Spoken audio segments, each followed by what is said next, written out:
E já que falamos da criatura, nós vamos apresentar agora o criador, diretamente de Londres. Quem conversa comigo agora aqui no Olá Curiosos é o publicitário Washington Oliveto, que é o pai do garoto Bombril. Tudo bom, Washington? Tudo bem, prazer falar com você. Washington,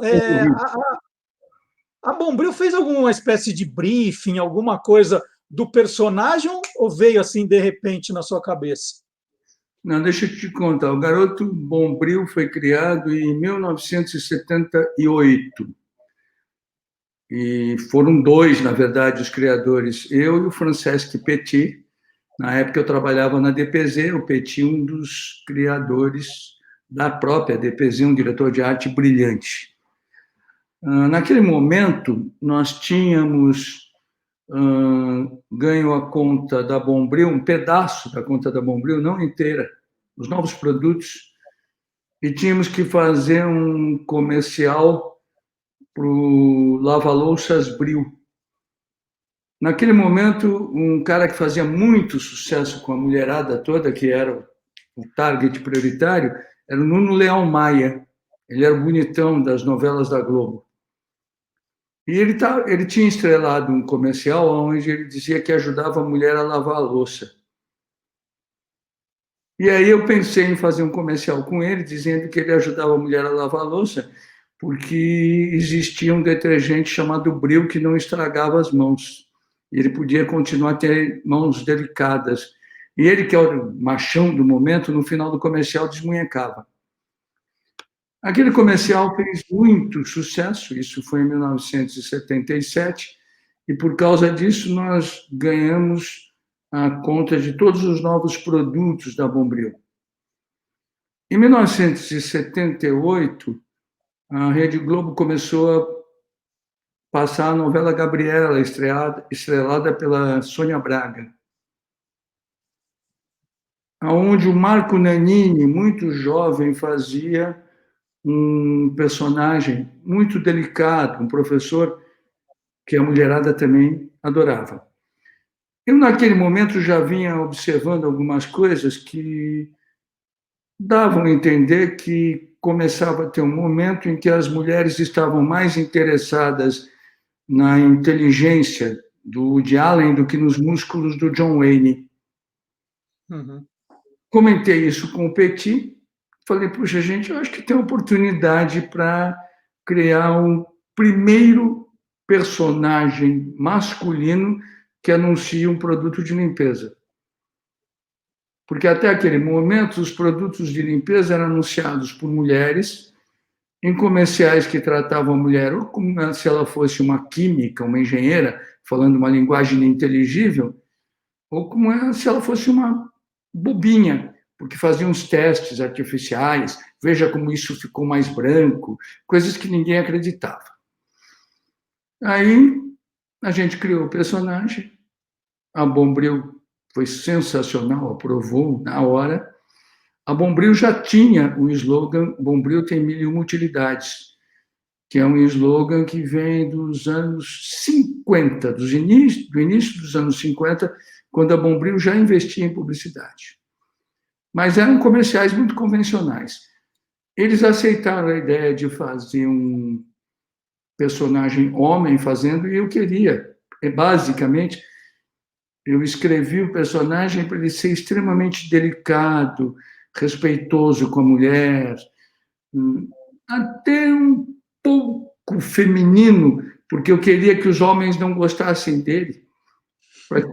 Aí as mulheres iam gostar mais ainda. Nessa época eu já trabalhava com um grande diretor de comerciais, meu amigo, o André Bukovinski, que hoje, inclusive, é cônsul da Polônia. Ele nasceu na Polônia. E a gente chamou o Andrés na agência e eu disse para o Andrés, a gente precisaria descobrir um Marco Nanini inédito, porque o perfil do personagem é ele ser um funcionário da Bombril que foi convidado para fazer a publicidade porque acredita nos produtos, mas morre de vergonha de fazer, não tem coragem. E aí o Andrés Bukovinski e o sócio dele, Oscar Caporali, saíram procurando os atores em grupos de teatro que estavam começando. E no grupo Pó de Minoga, eles descobriram o Carlinhos Bombril, o Carlinhos Moreno. Aí o Andrés me ligou e falou: olha, eu pesquisei um monte de atores, fiz alguns vídeos, eu quero te mostrar os vídeos porque eu acho que eu tenho um ator, mas quero ver se você concorda adivinhando qual é. E aí tinha uns 14 testes, mas no teste número 6 apareceu o Carlinhos, e eu e o Petit olhamos para o André e falamos: é esse. Não havia dúvida nenhuma. Só que aconteceu uma curiosidade: o perfil do personagem era um sujeito frágil. E pouca gente até hoje sabe disso, que o Carlinhos tem 1,90 m de altura. Agora, eu não sabia não, hein? É. E aí a gente precisava que ele fosse pequenininho. E aí eu falei, puxa, a única coisa que estraga. Aí o Petit, que sempre teve uma imaginação visual absurda, na hora falou, mas é simples. A gente constrói uma bancada alta, ele fica atrás da bancada, parece que ele é pequeno. E ainda dá para pôr os produtos na bancada e a marca Bombril atrás. E assim surgiu o Garoto Bombril. E já pegou de cara, Washington? Ele já fez sucesso já nos primeiros comerciais? Não, o caso é muito curioso, porque os primeiros comerciais eram de produtos que não eram a esponja de aço Bombril. Eram o lava-louças Bril, que o Nuno Leal Maia tinha anunciado anteriormente, o saponáceo Rádio, o produto Ride, eram 5 comerciais que a Bombril estava pretendendo implantar. Fizemos 5 comerciais, os comerciais eram muito bons, é claro que a gente não imaginava que fossem durar os 35 anos que duraram, nem entrar para o Guinness Book of Records. Mas eram muito bons. Mas aconteceu o seguinte, quando os comerciais ficaram prontos, a gente pensou em veiculá-los nos créditos que a Bombril tinha na TV Tupi. E a TV Tupi começava a sua fase já em glória. No entanto, em 78, a Globo já vivia o seu momento de glória, o ano de Gabriela, por exemplo. E aí, na primeira semana, a gente notou que os comerciais estavam sendo comentados, mas não acontecia grande coisa. Aí eu fui na Bombril, conversei com o seu Álvaro Gambarini, que era o diretor de marketing, e com os irmãos Ferreira e com o seu Roberto Ferreira, donos da empresa, dizendo, olha, a gente podia fazer uma coisa que é revolucionária, uma coisa que não foi feita. Vamos colocar nos comerciais da Bombril os 5, um em cada intervalo do Fantástico. E isso não tinha sido feito ainda. E aí, no outro dia, literalmente parou a cidade. E aí começou um sucesso muito, muito grande. E, evidentemente, né, que tem uma grande coerência do sucesso dessa campanha, que, é claro, depois que as coisas fazem sucesso, fica fácil explicar. Mas eu acho que, primeiro, Petit e eu trabalhamos muito bem na criação, sem dúvida nenhuma. Eu escrevi sempre bem os comerciais e criei uma geração de profissionais para escrever do meu jeito, quando não escrevia, mas olhando. A história da bancada do Petit é sensacional. O fato de nós termos feito todos os comerciais, para você ter uma ideia, Marcelo, é um recorde mundial. Nós fizemos 400 comerciais com Carlinhos Moreno. E todos eles dirigidos pelo mesmo diretor, o Andrés Bukovinski. Então, isso vai criando um clima de trabalho muito favorável. Agora, nada disso teria acontecido sem o enorme talento do Carlinhos Moreno, que tem uma coisa sensacional, que é a capacidade de ser vários sem deixar de ser ele mesmo.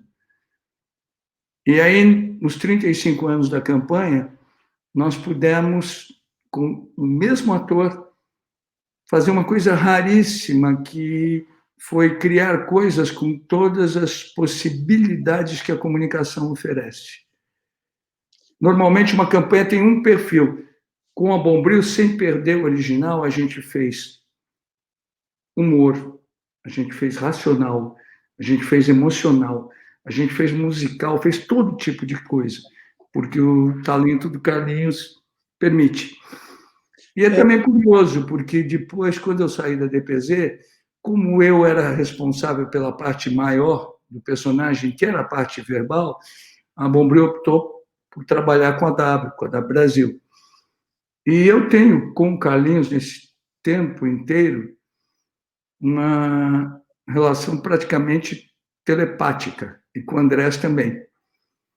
Tanto que, quando fez 35 anos, eu achei que estava no momento de parar. Já tínhamos feito 399 filmes, e eu falei, bom, agora não dá para fazer mais nada novo.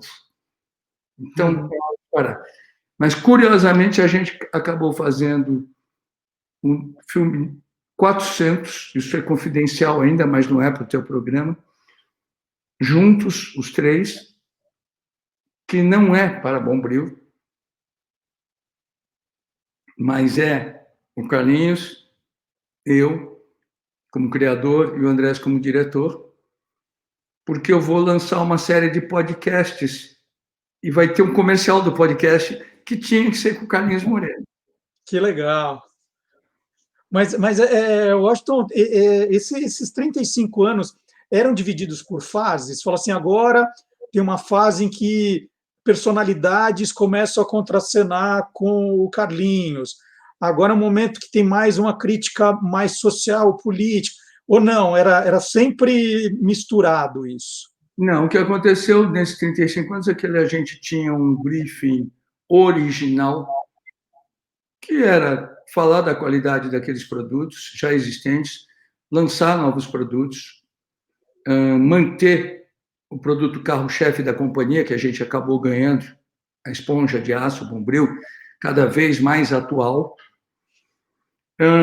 e encantar os públicos já existentes e os novos públicos que iam surgindo, atualizando o personagem e tal. A partir daí, não perdendo esse eixo das necessidades, a gente ia acompanhando o quadro social. Porque a grande questão, Marcelo, quando você se cria um personagem, e eu nunca imaginei que ele fosse ter essa durabilidade, esse número de filmes. Para você ter uma ideia, o Garoto Bombril entrou para o Guinness Book of Records em 94 do século passado, quando eram 270 e poucos filmes, foram uns 400.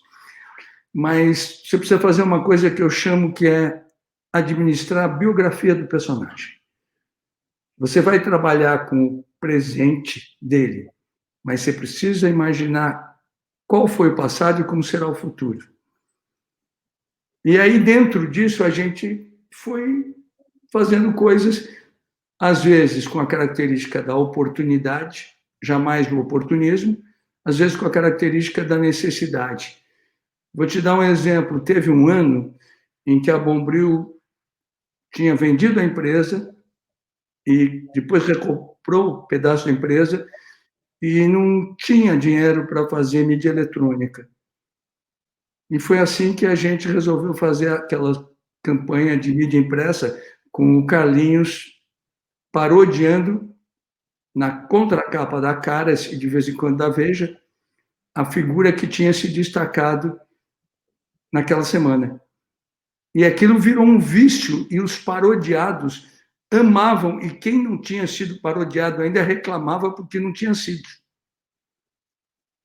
Assim como em período de eleições a gente fez coisas falando que prometia acabar com a sujeira. Assim como de vez em quando a gente brincou até com o público infantil, fazendo piadas. Assim como a gente fez um comercial que, sem dúvida nenhuma, consagrou de uma vez uma canção que nasceu consagrada, mas graças ao comercial cresceu muito, que foi a canção Pense em Mim, com Leandro e Leonardo, um filme de uma atuação do Carlinhos que é inacreditável, porque é um filme onde ele canta, demonstra produto, canta junto com o Leandro e Leonardo, 3 minutos, um comercial dos raros comerciais de 3 minutos, sem nenhum corte. Maravilhoso. E é incrível o seguinte, nós temos os outros takes daquele dia, e nos comerciais com o Carlinhos, depois de um determinado tempo, o número de takes podia ser pequeno, porque ele não errava mesmo, a gente tem, e nos outros 3 takes que não foram para o ar, daria para ir sem corte também, porque estavam bons. É que aquele que foi para o ar era melhor.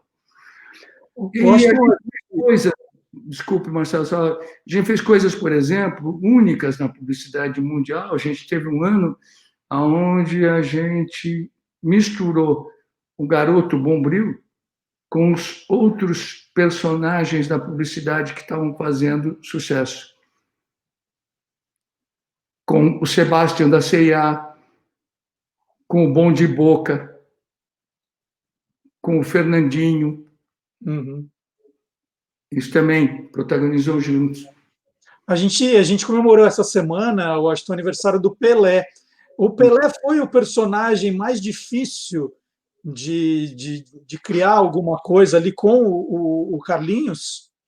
Não, não foi, porque o Pelé se divertiu quando eu mostrei o roteiro para ele. Porque eu inverti, e era possível fazer isso. E na vida do Pelé nunca tinha acontecido isso. O Pelé sempre foi merecidamente heroizado.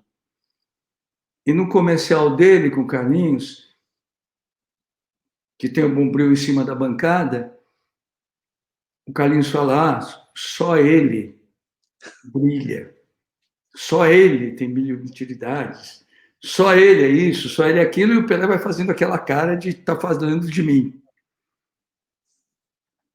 E aí o Carlinhos diz, porque ele é o único, ele é o rei, o nosso rei, o Bombril. Aí o Pelé faz uma cara de pô.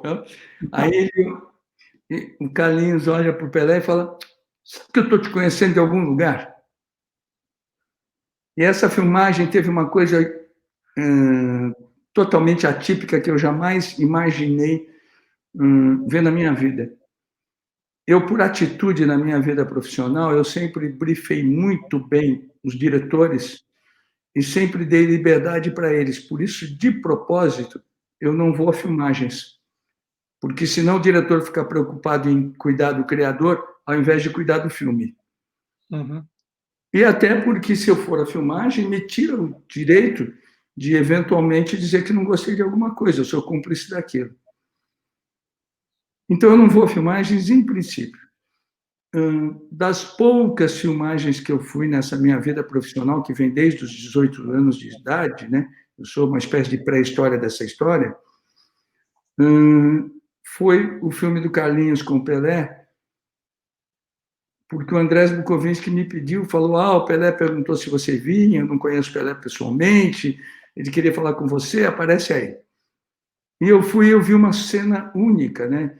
Porque na imaginação de qualquer um de nós na vida, o Pelé é alguém que dá autógrafos. E eu vi o Pelé chegar, olhar para o Carlinhos, cumprimentar e pedir um autógrafo para levar para a mulher dele. É uma coisa de louco. Que máximo.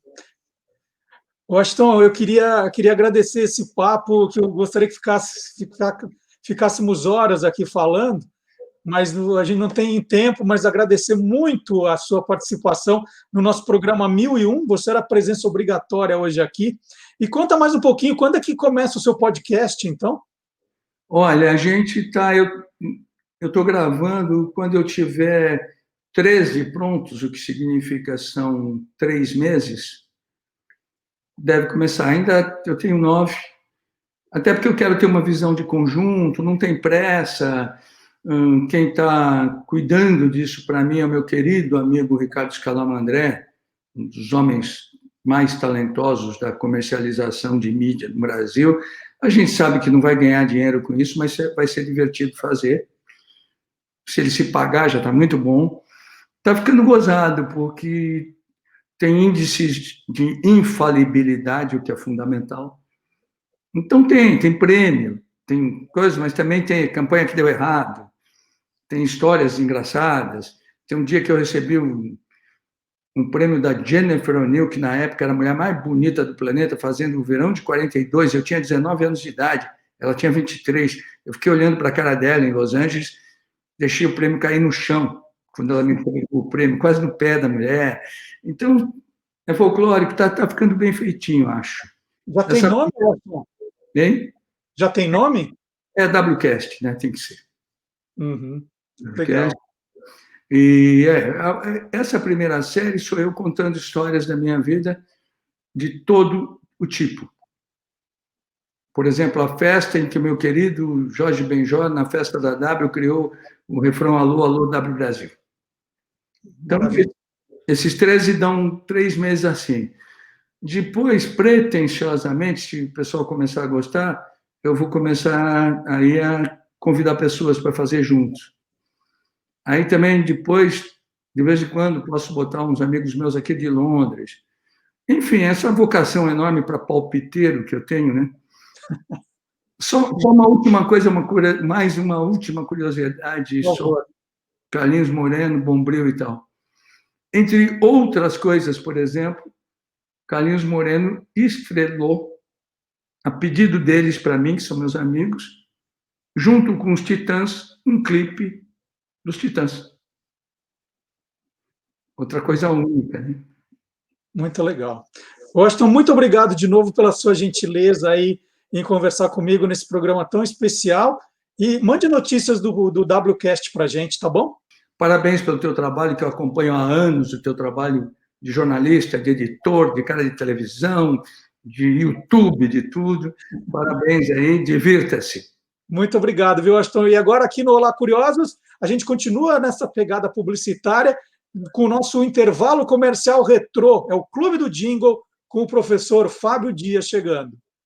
Legal.